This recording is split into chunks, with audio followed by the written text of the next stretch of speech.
SMSF accounting practices are often looking to boost their profitability through new business. But the real answer might actually lie within their existing client base. Tracy Besters, founder of SMSF Design, is here to explain how that might be the case.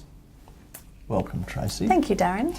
So how is it that accountants may not be maximising the revenue from their actual existing clients? Well, Darren, I think it's interesting that you asked that question, because I speak to a lot of accounting firms, and when we actually start to delve into what their client base looks like and the particular strategies that they might be running with their SMSF clients in particular, there's such a lot of untapped opportunity.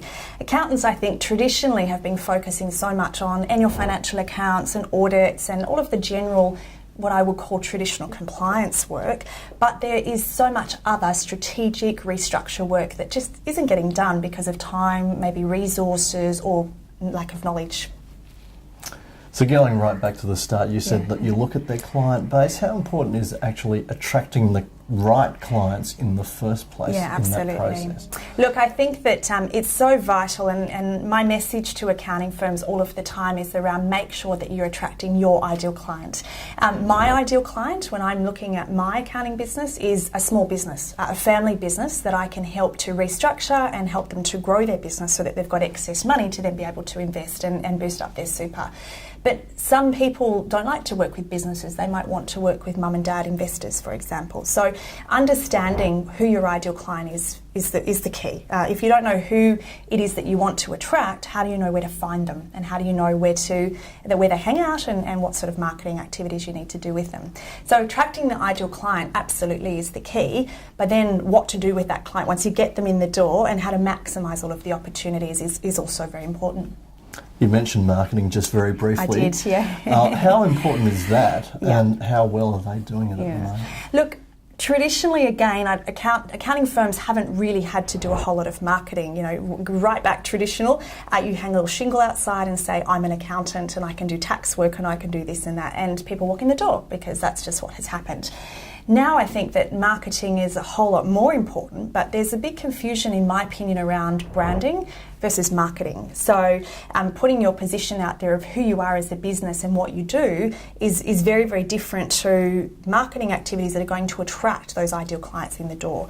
So I think there's a lot of work that accounting firms can do in marketing, and I think that really it becomes a system and process if you've got the right tools in place. So the work that we've been doing with accounting firms, Darren, is around first of all, who are you attracting? So going back to that ideal client position, and then working on some automatic direct response marketing. So making sure that whatever you're sending out is actually going to come back to you at some stage. I think that from a marketing point of view as well, it's important to understand that at any point in time, you know, maybe less than 3%, maybe 1% of people are ready to buy at that point. So if you send out an email blast or a newsletter or a special offer, you have to understand that very few people are ready to, you know, give over their money at that point in time. So really it's about taking the clients on an educational journey to instruct them and help them to understand why a particular strategy might be useful for them. So all of those things need to be employed in a systematic way to get the result. I suppose whenever we talk about a review of existing clients and how to try and maximise profitability and revenue out of what you've got right now, pricing always comes into it. Is this still a problem that needs to be addressed? Yeah, look, I believe so. I really do. I think that accountants are still very much undervaluing, you know, what they're doing. And if you look at the Good, Bad and Ugly report for 2012, then the average profit per partner of an accounting firm is $300,000, which, you know, some people might say, yeah, that's fine, no problem at all. But when you actually break it down to the hourly rate that those accountants are earning, it's about it's $115.38 per hour. So a lot of accountants are charging, you know, $300, $350, $400 an hour, some more, some less, but really in actual fact what they're making is $115.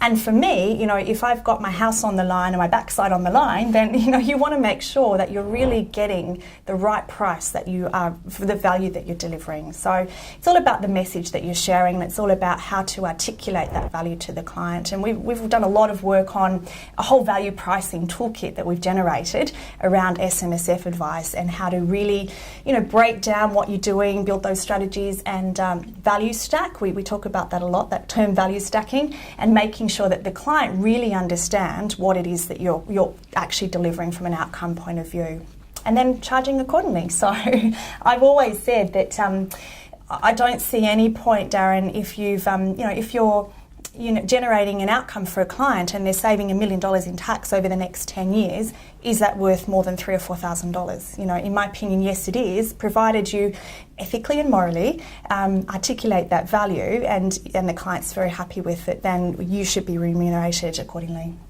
Is there any one particular reason why they get it so wrong, or why they're undervaluing their services by so much? Yeah. I've thought long and hard about this, Darren, and I've had lots and lots of conversations with colleagues around it. And I think that accountants traditionally are in a bit of a rut, in my opinion. And I can say that. I am an accountant, so I can say that. I'm on the same side. But I think traditionally, where did it come from that you should have a third model? Who said that your hourly rate should be based on, or your profitability and your numbers in an accounting firm should be a third salaries, a third overhead, and a third profit? Where did that come from? Who actually dictated that those numbers should be the case? But traditionally, when we're looking at our hourly rates, that tends to be how people are calculating it.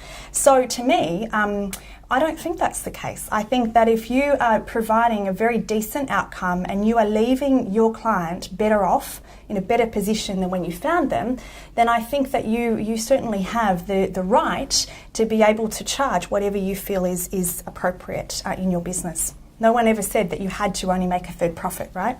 That's true, that's true. So I think that's why we get it wrong, and I think that we do undervalue the work that we do as accountants. I think maybe that's because people see accounting and the compliance work maybe as a grudge purchase. Sometimes my clients think, why do I have to pay for getting financial accounts done? So that part's a grudge purchase, but once you actually step outside of that mould and your clients can see that you are out there and you're proactive and you're delivering strategies and you're going back and thinking about those things all of the time, you don't have that mould any longer. You're providing an additional type of work that you haven't done before. So therefore, price it differently. Don't price it the same way. So if an accountant is looking to really address this situation, is there anywhere that they should possibly start first? Sure. Look, I think where to start is really understanding where they're at from a numbers point of view now. And so you've got to know what your KPIs are in your business. You need to know your average hourly rates, and you need to know what really you're wanting to move towards. I'm a little bit different, I guess, well, a lot different to a lot of other accountants, because I say to my clients, if they want to increase their pricing and know how to do pricing, the first thing I ask them was, what profit do you want? So let's turn it on its head. Let's not talk about what revenue you're going to generate first, but let's go to the bottom line. So what profit do you want out of this business? Then let's add on what your overhead costs are, which are, those costs that you have if you don't even get out of bed in the morning, those costs. And then let's look at your direct costs, what the variables are. And then now we've got a sales target. But let's start with what you want out of this business. It's your business after all, your rules. You get to set those guidelines if you're in business for yourself. So make it what you want. And then just go out and work out what sort of sales activities you need to do, and it will happen. Okay, well, thank you very much for your time this afternoon, Tracy. You're welcome, Darren. Thanks very much.